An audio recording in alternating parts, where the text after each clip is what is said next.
कांग्रेस में नहांग पो लापेन के जाएगा थारा दोपो निरितुमा हिंदामे alang le dorsing ronghang MP nilidopo lapen MOS signatories surjorong pharakahai Horen Singh bekang jang tarang tumda dopo lapen 6 militant halatung MOS agreement tumda halatung dopo lapen ang pertama je Padmosri Dhaneshwar intida dopo hala town auditorium holalong si open debate po lasi hok pedalam nitum than po ahok pet $60 lama putha laben hemprega putha laben itu bhat jelang tum rong pon pen belek alam thanam ta pen PGR pen chenglo laben ke ko alam tum than po longle phelang aja kong ta council ke ave laben ang par da melang tum Karbianglo autonomous council ke panchayati raj system si nonangman detlo lahai ke than tap ke than pruben chenglo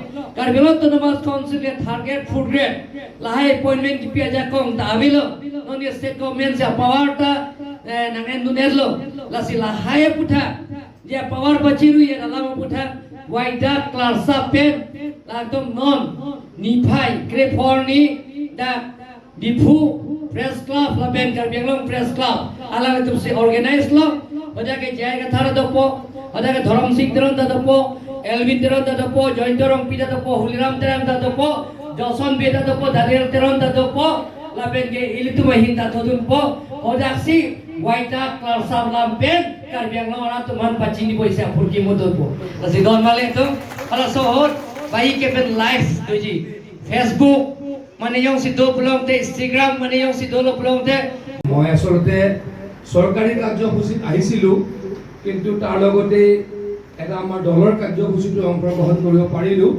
তাৰ কাৰণে মই অত্যন্ত সুখী হৈছো আৰু আপোনালোকক লগ পাই দুখাৰ কথা আপোনালোকৰ শুনিলো আপোনালোকক ময়ো ক'ব পাৰিম তাৰ কাৰণে অত্যন্ত আনন্দিত হৈছো সদা ৰাইজ প্ৰথমে মই কওঁ আজি মোৰ ইয়ালৈকে অহাৰ কাৰণটো আছিলে যে আমি আপোনালোকৰ এই অঞ্চলটো আমাৰ ৰংখাং বিথুং ৰেংখামা আৰু কপিলি এই তিনিটা সমষ্টি আমাৰ সাধাৰণতে পাহাৰৰ তলত আৰু ওপৰৰ পৰা কপিলি বৰপানী নদীৰ পৰা পানী আহি আমাৰ এই অঞ্চলটোত ভয়াৱহ বানৰ সন্ত্ৰাস কৰে বানপানী হয় প্লাৱন হয় সন্ত্ৰাস হয় মই আপোনালোকক জনাবলৈ পাই সুখী হৈছো যে যোৱা 3 বছৰত ডক্টৰ হিমন্ত বিশ্ব শৰ্মা ডাঙৰীয়া অসমৰ মুখ্যমন্ত্ৰী হোৱাৰ পাছত মই জলসম্পদ মন্ত্ৰী হোৱাৰ পাছত আপোনালোকৰ এই অঞ্চলটো যিখিনি মই ক'লো আমাৰ ৰংখাং বিথুং আৰু কপিলি এই অঞ্চলটো বানপানী মুক্ত কৰিবলৈ প্ৰায় ৭৫ কোটি টকা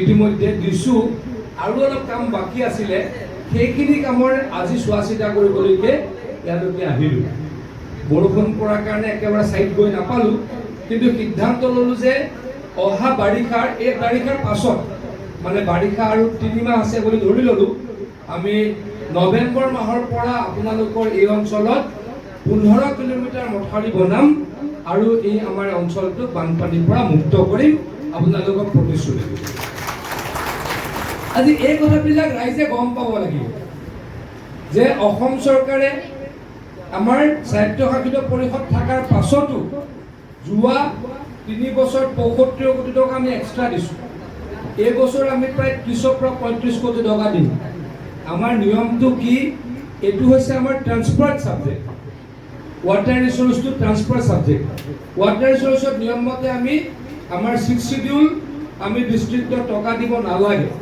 কিন্তু মই আপোনালোকক জনাবলৈ পাই সুখী হৈছো যে বিক্ৰিয়াৰত যোৱা 3 বছৰত আমি ওয়াটাৰ ৰিসোৰ্সৰ পৰা মই ওয়াটাৰ ৰিসোৰ্স মন্ত্ৰী হোৱাৰ পাছত হিমন্ত বিশ্ব শৰ্মা ডাঙৰীয়া মুখ্যমন্ত্ৰী হোৱাই মোক ওয়াটাৰ ৰিসোৰ্স মন্ত্ৰী বনোৱাৰ পাছত বিটিআৰক 350 কোটি টকা দিছো বানপানী নাইকিয়া কৰিবলৈ আৰু কাৰ্বি আংলঙৰ দুইখন জিলা মিলাই প্ৰায় আমি 90 কোটি মান টকা দিছো এইবাৰো আপোনালোকৰ দুইখন জিলাত প্ৰায় 40-45 কোটি টকা দিম আপোনালোকৰ প্ৰতি থকা দায়িত্বৰ কাৰণে আকৌ কৈছো ট্ৰান্সফাৰ সাবজেক্ট আমি নিদিলেও একো নাই যিখিনি টকা দিছো এইখিনি আমি আমাৰ নন শিডিউল ডিস্ট্ৰিক্টৰ টকা নন শিডিউল ডিস্ট্ৰিক্টত যেহেতু বানপানী প্ৰায় কমি আহিছে গতিকে আমি 6 শিডিউল হওক নন 6 শিডিউল হওক আমাৰ মতলব নাই এখন অসমৰ প্ৰত্যেকটো জায়গাত কাম কৰিম তাৰ কাৰণে মই আকৌ কৈছো যোৱা 3 বছৰত আমাৰ 3খন ডিষ্ট্ৰিক্ট কাউন্সিলক বা আমাৰ 6 শিডিউল আমাৰ জিলা কেইখনত অসমৰ ৱাটাৰ ৰিচোৰ্চ ডিপাৰ্টমেণ্টে প্ৰায় 500 কোটি টকা দিছে আৰু দিম আপোনালোকক প্ৰতিশ্ৰুতি দিছোঁ। এতিয়া কেতিয়াবা কোনোবাই কৈ দিয়ে যে আমি বোলে 6 শিডিউলৰ ক্ষমতা কাঢ়িব খুজিছোঁ। ক্ষমতা কাঢ়িলোঁ নে বহালোঁ? এইটো বহাইছোৱে হয়নে নহয় কওক? অসম চৰকাৰ PWD বিভাগেই হওক অন্য বিভাগেই হওক 6 শিডিউলৰ বাদ দিও বেলেগ পইচা দিয়ে তুলিবাই দি আছে। মইতো PWD এই ৰাস্তা অসম মালাৰ ৰাস্তা এইটোতো 6 শিডিউলৰ ওপৰত টকা হয়নে নহয় কওক? এই যে 950 কোটি টকাৰ আমাৰ ইয়াতে ৰাস্তা হৈছে, ইয়াৰ পৰা একেবাৰে কাজিৰঙা পাবগৈ, কিমান লাভ হ'ব মানুহৰ? পৰ্যটক আহিব, মানুহৰ লাভ হ'ব। এইখিনি অসম চৰকাৰৰ এক্সট্ৰা টকা হয়নে নহয়? PWD ট্ৰান্সপৰ্ট ছাবজেক্ট তাৰ ওপৰতো এই ৰাস্তাটোতে 950 কোটি টকা হিমন্ত বিশ্ব শৰ্মা ডাঙৰীয়াই দিছে নাই? কিমান তেনেকৈ কাম কৰিছোঁ। গতিকে আমি কোনো পৰ্যায়ত ক্ষমতা আমি কাৰ্বি আংলং অট'নমাছ কাউন্সিলৰ কাটিব নোখোজোঁ, নকৰোঁ। ঠিক তেনেকৈ আমি বিটিআৰৰ নকৰোঁ, ঠিক তেনেকৈ আমি ডিমা হাছাও নকৰোঁ আৰু সহায়হে কৰিম আপোনালোকক প্ৰতিশ্ৰুতি দিছোঁ। উত্তৰটো দেখাই দিলোঁ মই। মানে আপোনালোকে কেন্দ্ৰীয় চৰকাৰৰ পৰা টকা পায়, ষ্টেট গভৰ্ণমেণ্টৰ পৰা ডাইৰেক্ট টকা পায়, তাৰ পাছততো আমি কাম কৰিব নালাগে, লাগে নেকি কওক? নিয়মটোতো নালাগে। তথাপিতো মই ক'লোঁ মই মন্ত্ৰী হৈ যোৱা 3 বছৰত বিটিআৰ কাৰ্বি আংলং আৰু ডিমা হাছাও 500 কোটি টকা মই ৱাটাৰ ৰিচোৰ্চৰ পৰা দিছোঁ। এটা শব্দ মিছা কথা কোৱা নাই, প্ৰমাণ আছে, গভৰ্ণমেণ্ট পইচাটো প্ৰমাণেই আছে। কোনোবাই RTI এখন মাৰিলেই হ'ল যে ৱাটাৰ ৰিচোৰ্চ ডিপাৰ্টমেণ্টে যোৱা 3 বছৰত বিটিআৰ কিমান টকা দিলে। এক্সট্ৰা দেই, মই এক্সট্ৰা কৈছোঁ। কোনোবাই RTI এখন মাৰি দিলেই হ'ল যে ৱাটাৰ ৰিচোৰ্চ ডিপাৰ্টমেণ্টে কাৰ্বি আংলঙত কিমান টকা দিলে, ৱাটাৰ ৰিচোৰ্চ ডিপাৰ্টমেণ্টে ডিমা হাছাওত কিমান টকা দিলে। গতিকে আমি আমাৰ এই অট'নমাছ ডিষ্ট্ৰিক্ট কেইখনক আমি শক্তিশালী কৰিছোঁ নে শক্তিহীন কৰিছোঁ কওকচোন? শক্তিশালী কৰি মইতো প্ৰমাণ দিলোঁ। এতিয়া কোনোবাই আপোনালোকে এই যে যিসকলে মিছা কথা কয় তেওঁলোকক সোধক, আপোনালোকে দুটা প্ৰমাণ দিয়ক আমাৰ বিজেপিৰ চৰকাৰে কি ক্ষমতা কৰ্তন কৰিব খুজিছে। মইতো উত্তৰ দিলোঁৱে। মই প্ৰথমে ক'লোঁ যে ৱাটাৰ ৰিচোৰ্চ ডিপাৰ্টমেণ্টে 500 কোটি টকা দিলে 3খন ডিষ্ট্ৰিক্ট আমাৰ অট'নমাছ ডিষ্ট্ৰিক্টক, আৰু PWDয়ে কিমান টকা দিছে হিচাপ নাই, অন্য ডিপাৰ্টমেণ্টবিলাকেও দিছে। মই যেতিয়া নগৰ উন্নয়ন ডিপাৰ্টমেণ্টৰ মন্ত্ৰী আছিলোঁ তেতিয়াই মই আৰম্ভ কৰিছিলোঁ আমাৰ বিটিআৰ আৰু CITF দিছিলোঁ আৰু অন্য দিছিলোঁ। এইবিলাক দিব আচলতে নালাগে, আচলতে দিব নোৱাৰোঁ আমি, কিন্তু আমি মৰমৰ কাৰণে দিওঁ। এই কাৰ্বি আংলংবাসীৰ মৰমৰ কাৰণে দিওঁ, বিটিআৰবাসীৰ মৰমৰ কাৰণে দিওঁ, মৰমৰ ট্ৰাইবেল ভাইসকলৰ উন্নতিৰ কাৰণে দিওঁ বা ইয়াত বসবাস কৰা লোকসকলৰ কাৰণে দিওঁ। আৰু আমি এনেকৈ কাম কৰিম। হিমন্ত বিশ্ব শৰ্মা ডাঙৰীয়াই এনেকৈ কাম কৰিব। কেইজনমান মানুহে অকল মিছা কথা কৈ ইয়াতে ৰাজনীতি কৰিব, অকল মিছা কথা কৈ ৰাজনীতি কৰিব। প্ৰত্যেকটো ইলেকশ্যনত কয় বিজেপিয়ে বোলে কি কৰিব, অট'নমাছৰ ক্ষমতা কমাব। আৰে ক্ষমতা কমালোঁ নে বঢ়ালোঁ? ক্ষমতা কমালোঁ নে বঢ়ালোঁ?